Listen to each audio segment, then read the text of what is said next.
Olá pessoal, sou Thiago Pittini, drapple.com.br, bem-vindos ao 211º Dr. Apple News, toda sexta-feira aqui. Um abração para o Antônio, para o Gilberto, para o Renato, para o Sandro e para o Davi que nos ajuda aqui mandando sugestões de pauta. Muito obrigado a todos vocês e todo mundo que está aí sempre assistindo, dando força para o canal aqui. Vamos lá, temos notícias interessantes, inclusive atualizações essa semana, né? Mas a gente começa sempre com as notícias históricas que dão aquele gostinho bacana aí para nossa sexta-feira. Então aí nós temos em setembro, no dia 20 de setembro de 89, a Apple lançando o Portable Macintosh, o primeiro notebook, né, o primeiro computador portátil. Para vocês terem uma ideia, pessoal, o Jeff Raskin, que era um funcionário da Apple e o idealizador do Macintosh, para quem já assistiu a playlist da história da Apple aqui no meu canal, já conhece essa história. O Jeff Raskin foi o cara que idealizou o Macintosh, mas ele idealizou de um jeito, aí entrou o Steve Jobs e mudou completamente os planos e saiu o que saiu. Ele tinha imaginado um computador portátil como esse aqui que nós estamos vendo, um notebook realmente. Mas como o Steve Jobs entrou e mudou tudo, isso aqui acabou ficando lá para 1989. Para vocês terem uma ideia, cara, esse computador, esse notebook, ele tinha uma bateria que durava até 10 horas de uso, né? Só que ele não funcionava na tomada, então na hora que acabava a bateria você tinha que desligar o computador para poder plugar na tomada e funcionar. Tinha um monitorzinho preto e branco, pequenininho, né? Era uma máquina muito avançada para aquela época, mas comparado com hoje, né, não tem nem como comparar, né? A evolução realmente é muito rápida num curto espaço de tempo. Ela custava aqui na época $6.500, o que hoje daria mais ou menos uns 16 mil dólares. Dólares, não estou falando de real, né? Real aqui até que tá barato, né? Comparado com os preços que a gente vê hoje aqui. Mas olha só, $6.500 lá naquela época. E ele pesava 15,8 pounds, isso dá mais ou menos um pouco mais do que 7 quilos. Imagina carregar um negócio de 7 quilos. Inclusive ele vinha com um case, né? Parecia um PA, né? Uma caixa acústica com um case enorme que você tem que carregar para lá e para cá. Só para vocês terem uma comparação, esse aqui pesava um pouco mais do que 7 quilos. O MacBook Air pesa 1,29 quilos. Olha a diferença. E tem gente que ainda reclama, fala, o computador está muito pesado e tal. Imagina carregar esse peso todo de mais de 7 quilos naquela época, né? Um processador fantástico de 16 MHz, o display é de 640 por 400, realmente era o que podia ser feito naquela época, né? E aquilo já foi uma grande inovação. Mas a gente olhando para trás realmente é algo para ficar de queixo caído. E abriu caminho aí para muitos portáteis que vieram depois dessa sequência, né? Realmente um computador bem bacana. Tivemos também em setembro, no dia 18 de 2013, muitos anos lá para frente, a Apple saindo do visual skeuomorphic, né, como eles chamam, do iOS, do sistema operacional do iPhone, para esse visual mais flat. O que é o skeuomorphic? O skeuomorphic é um visual que imita a realidade, né? Então nós temos aqui, por exemplo, o aplicativo Notas, sendo mesmo um bloco de notas, né, com aquele cabeçalho de couro, né, com as pagininhas amarelas, com aquela pauta, igualzinho é o que é no dia a dia. Por exemplo, o Newsstand, né, que é a loja de jornais, de revistas, né, realmente sendo uma prateleira, né, de madeira e etc. e tal. Quando a Apple lançou o seu sistema operacional, existia uma necessidade que as pessoas se identificassem com aquilo, então não dava para ser algo muito disruptivo. Então ela tinha que olhar para um aplicativo de notas e ver que era o bloco de notas que ela usava na vida real. Então eles fizeram realmente os programas bem parecidos com o que seria o objeto em si. Mas isso com o tempo foi ficando ultrapassado. Android fez o seu sistema já chapado, né, sem muita profundidade, sem muita sombra. E aí a Apple em setembro, né, 18 de setembro de 2013, lançou o iOS 17 com esse visual completamente renovado. Foi a maior revolução em termos de layout, de design que a Apple fez no seu sistema operacional. Isso dividiu aí as críticas, né? Eu gostava do visual, não achava ruim não, mas muita gente fala, ultrapassado e tal. Enfim, eu acho que até fica mais rápido para o sistema operacional renderizar algo sem muito brilhinho, sem muita sombra, né? Você percebe que as letras, né, ficaram mais estreitas, sem sombrinha. Então houve realmente uma diferença muito grande e melhorou. E a galera da Apple acabou tirando sarro, né? como é que é o nome dele? Eu sempre esqueço o nome dele, que é o cara do cabelão, né? O Craig Federighi, né? O Craig sempre faz piadinha, né? O pessoal começou a comentar, tem gente que não tá gostando desse visual novo, e ele falou assim, a gente simplesmente saiu aí da questão do uso de materiais mesmo, né? Da grama verde, da madeira, né? O meio ambiente deve estar feliz com essa nossa decisão, né? Então uma piadinha aí, né? Mas realmente é o que a gente tem hoje, né? Vamos ver qual que vai ser a próxima grande alteração, grande salto aí com relação ao design gráfico, né? A interface gráfica dos sistemas operacionais. A gente tem um ano depois, 19 de setembro de 2014, a Apple lançando o iPhone 6 e pela primeira vez 2 tamanhos de tela. Isso foi uma outra coisa que muita gente reclamou. É sempre assim, né? A Apple lança uma coisa diferente, uma coisa nova e muita gente desce a lenha. Agora acabou, o Steve Jobs está se remoendo no túmulo. É sempre isso, né? Eu escuto isso já faz mais de 11 anos que eu escuto essas coisas, né? E se provou que realmente é um baita no mercado, né? A Apple percebeu que lá na China os telefones, os smartphones estavam crescendo de tamanho, né? Se você compara um iPhone hoje com o iPhone Classic, né, a ideia do Steve Jobs era que o iPhone coubesse na sua mão e você com o polegar pudesse usar a tela toda, alcançasse a tela toda. Ele estava pensando na usabilidade, mas as coisas realmente ficam bem apertadinhas lá, né? Hoje em dia a gente consome muito mais informação no iPhone, a gente fica muito mais tempo olhando para a tela. Então uma tela maior dá mais conforto. É que nem você trabalhar num MacBook de 11 polegadas e você trabalhar num iMac de 27 polegadas. O conforto é outro. Só que você tem o incômodo de não ser tão portátil. Mas assim, você tem essas opções, né? A Apple abriu essas opções. Um iPhone maiorzão, o Plus, né? E um iPhone no tamanho normal, que já era maior do que é o Classic. E hoje a gente tem aí esses dois tamanhos, esses dois formatos, e existem telefones na concorrência com telas maiores ainda, né? Então tem para todos os gostos, né? Você está desperdiçando seu iPhone, iPad, Mac? Ganhe tempo e produtividade com nossos cursos. Você vai aproveitar melhor seu Apple. Matricule-se em drapple.com.br. Bom, então para essa semana a gente teve a atualização do iOS, né? iOS 17, o iPadOS 17 também veio, e o WatchOS 9. Então se você não assistiu o vídeo que eu postei essa semana, assista para você poder fazer o backup do seu equipamento e atualizar com segurança, tanto pelo próprio iPhone quanto pelo computador. É um vídeo bem sucinto, bem rápido, para que você possa fazer isso com tranquilidade e não ter dor de cabeça no meio desse processo todo, tá? São muitas as novidades aí do iOS 17, né? O WatchOS 9 também veio com um monte de informação, um monte de notícia, de recurso novo, né? Novos watch faces, o Smart Stack, né? Quando você vai roda a sua Digital Crown, você tem ali todas as notificações que você quer em pilha, enfim, a interface mudou também algumas coisas. Ficou bem interessante ali o WatchOS 10. Então atualize, depois que você atualizar o iPhone, atualize também o seu relógio, tá? Bom, e tem algumas coisas, alguns recursos que não chegaram logo de cara. A Apple sempre tem feito isso, ela anuncia todas as features, mas algumas coisas ela espera para colocar um pouco depois. Porque tem coisas que dependem da atualização do Mac, tem coisas que dependem da vinda do novo iPhone, né? Tem coisas que não vão funcionar nos iPhones antigos por uma deficiência de processamento, de potência mesmo do equipamento. Então quais são aqui os 5 itens que não chegaram com o iOS 17? O AirDrop, aquela transferência de arquivos pelo AirDrop pela internet não aconteceu ainda, né? Então a gente continua necessitando que o equipamento fique próximo um do outro o tempo todo para que a transferência seja feita. Depois dessa atualização não vai, você vai, o começo, né, só o handshake, só na hora de começar a transferência eles têm que estar próximos, mas depois a pessoa pode sair, que pela internet o arquivo vai continuar sendo enviado. Muito legal isso aqui. O aplicativo Journal, né, que seria o diário, como a gente usa aqui no Brasil, né, para você escrever suas memórias diárias, um log, né, um log de bordo, também ainda não chegou.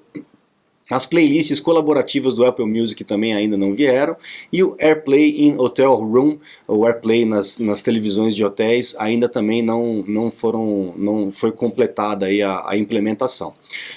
O Apple ID Proximity Sign-In and More. O Apple ID Proximity Sign-In vai facilitar na hora de você configurar outros dispositivos. Então vamos supor que você comprou um iPad ou um Apple TV, por exemplo. Na hora de você configurar o seu Apple ID, ao invés de você digitar o seu e-mail, digitar a sua senha, você pode pegar o teu iPhone, por exemplo, que já está logado, chegar perto do dispositivo, ele vai pedir uma validação no seu iPhone e pronto, ele já configura para você. Muito legal, um pouco perigoso, mas muito legal, vai facilitar aí, tomara que exista uma robustez aí de autenticação em 2 etapas, para que uma pessoa apenas com a senha do seu dispositivo não consiga configurar o seu Apple ID em outros equipamentos, né? Bom, a gente tem aí uma notícia que lá no iPhone 15, só no iPhone 15, nos anteriores não, para quem tiver com iOS 17, você vai ter ali a informação de bateria um pouco mais completa, né? Como a primeira data de uso, quando o iPhone nasceu, né? Quando ele foi ligado pela primeira vez, e o ciclo de bateria, né? Então a contagem de ciclo de bateria. Não sei se isso é bom ou se é ruim, as pessoas que são noiadas com bateria vão ficar olhando esse número e vão ficar desesperadas, né?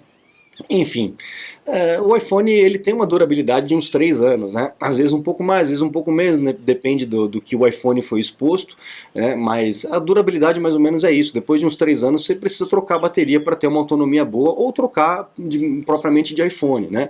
E eu acho que 3 anos é um prazo razoável para você, para valer o investimento em termos de tecnologia. De um ano para o outro não existe um salto tão grande no design, no desempenho do iPhone e tal, nas questões internas, mas 3, 4 anos já é um salto grande. Então você vende o seu antigo e compra o novo, né, que é o que o pessoal faz aqui no Brasil, né, para poder levantar uma grana, vende o antigo e acaba comprando o novo. Mas aí virar aí com essa contagem de ciclos da bateria para deixar muita gente de cabelo em pé. Não precisa ficar preocupado com a bateria, tá, pessoal? O próprio sistema faz essa regulação da bateria, é o que eu sempre indico.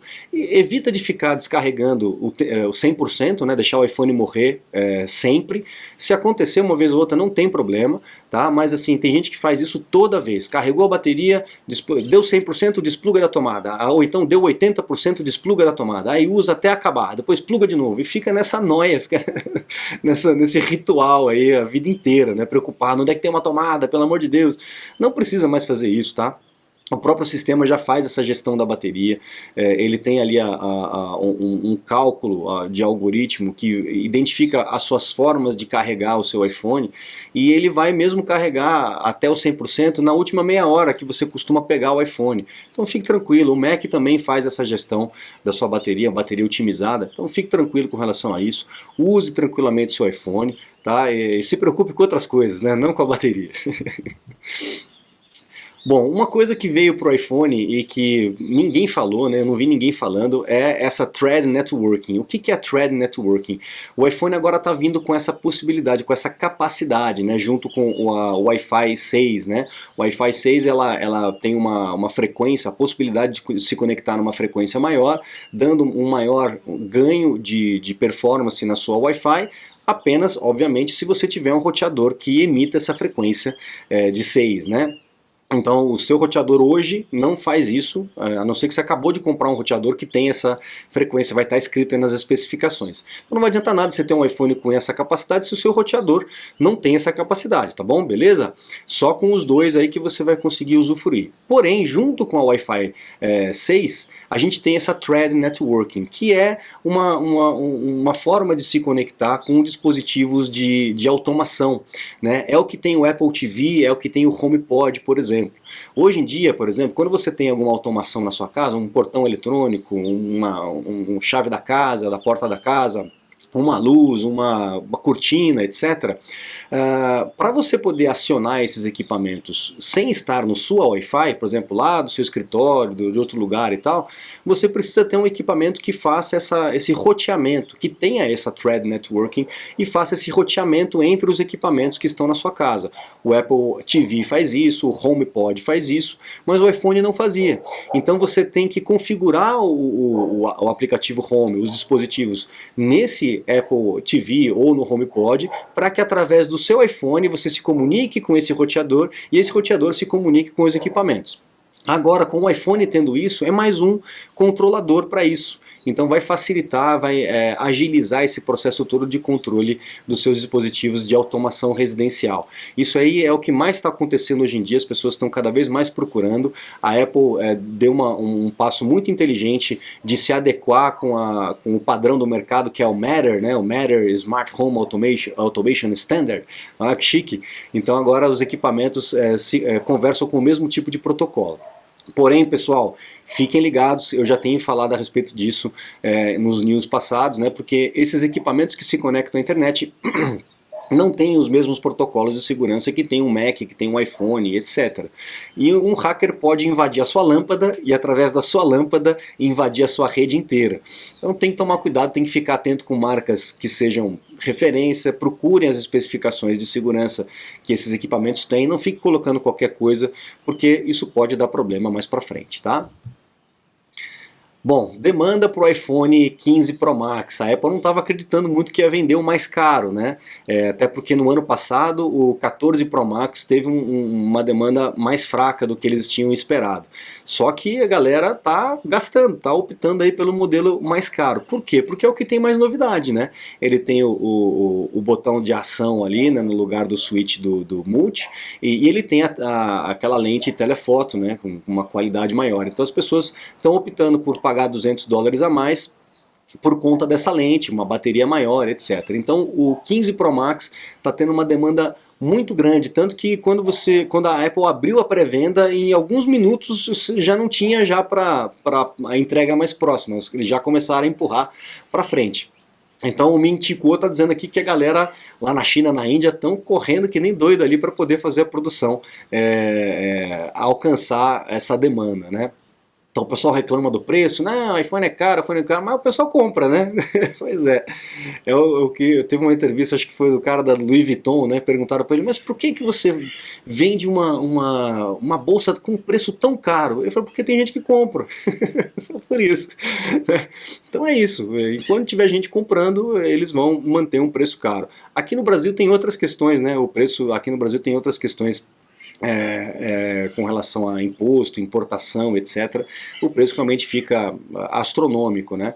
Mas lá nos Estados Unidos a gente viu um aumento de preço do iPhone 10, né, para frente, e depois meio que estabilizou, subiu um pouquinho, desceu um pouquinho, né? A gente não vê um aumento tão grande, mas comparado com a concorrência, realmente o iPhone é mais caro. Mas cá entre nós, ele entrega mais, né? Para quem curte Apple sabe disso, que vale quanto pesa, né? Bom, aqui está dizendo a respeito dos chips da Apple, né? Não é novidade que a gente já está no 3 nanômetros e a gente vai partir para os 2 nanômetros. E o Ming Chi Kuo, que é o nosso grande oráculo, está dizendo que isso vem para 2026, estamos em 2023, né? Daqui a 3 anos teremos o chip com 2 nanômetros, diminuindo ainda mais, aumentando ainda mais a performance, melhorando ainda mais a eficiência, né? Então isso aí não adianta, né? Eu não sei onde vai parar, né? Depois do 2 vai para o 1, depois do 1 vai para o quê, né? O que vai acontecer com os processadores? Só melhorando, só diminuindo o tamanho, e a TSMC se virando para poder mudar toda a produção, para poder caber nesses tamanhos diferentes. Mas enfim, assim caminha a humanidade, né? A gente vai melhorando nesses termos. E a concorrência, nessa última notícia, a gente fala da concorrência da Intel. A Intel está tentando correr atrás do prejuízo aí, né? Pegar o bonde andando, sentar na janelinha, e lançou o Meteor Lake Low Power Island. Que chique o nome, né? Não é só a Apple que tem um departamento de marketing com nomes chiques, né? Então a Intel descobriu que é possível você ter dentro do seu chip núcleos que trabalhem com eficiência e núcleos que trabalham com potência, que a Apple já faz isso desde o M1, né? Então aí você não precisa energizar o chip inteiro para poder trabalhar, então ele desliga uma parte enquanto está usando a outra. É isso que eles estão dizendo aqui. Isso aí já não é novidade, eles estão lançando como se fosse uma coisa absurda, mas não é por aí que a Intel vai ganhar mercado, infelizmente. Ela já perdeu o bonde, a Apple já está no M3, né? Então eles estão começando a pegar o bonde agora sinto muito, já é tarde demais. No meu ver, no meu entender, o caminho da Intel para não morrer, para não virar uma Nokia, é focar na computação quântica, no processador quântico. Existem muitas teorias aí, tem muita gente preocupado com isso, mas não adianta, vai ser mais um salto exponencial em termos de processamento. E parece que a Intel já tem trabalhado nisso, né? Mas enquanto as coisas não se resolvem, né, enquanto eles não conseguem tornar isso funcional, eles têm que correr atrás do prejuízo, e essa é uma tentativa ali de entrar no mercado, bater na porta e falar, opa, dá licença, estou por aqui, não se esqueçam de mim. Mas não vai ter jeito, né? Esse sistema do chip que a Apple utilizou, ARM, né, o ARM, como o pessoal chama, realmente dominou, e foi tão bom para os iPhones que já começou a chegar nos portáteis e agora nos desktops também, inclusive o Mac Pro com o chip que teria no iPhone, né? Olha só como as coisas são, né? Como às vezes inverte, né? Uma tecnologia vai para um equipamento que em teoria é mais fraco e acaba chegando depois melhorado para o equipamento mais potente que a Apple teria. Legal, pessoal, é isso. Então a gente encerra o Dr. Apple News dessa semana, a gente se vê na semana que vem. Então eu convido vocês a convidar os seus amigos a conhecer o nosso trabalho aqui no YouTube, o nosso site também, drapple.com.br. Vocês encontram os cursos completos para vocês se matricularem, e também lá tem os meus contatos para que vocês possam entrar e agendar ali uma consulta, uma aula VIP, um suporte técnico para resolver aí teus problemas e tuas dúvidas dos teus equipamentos da Apple. Eu fico à disposição de vocês, muito obrigado, um grande abraço e até a próxima. Tchau, tchau.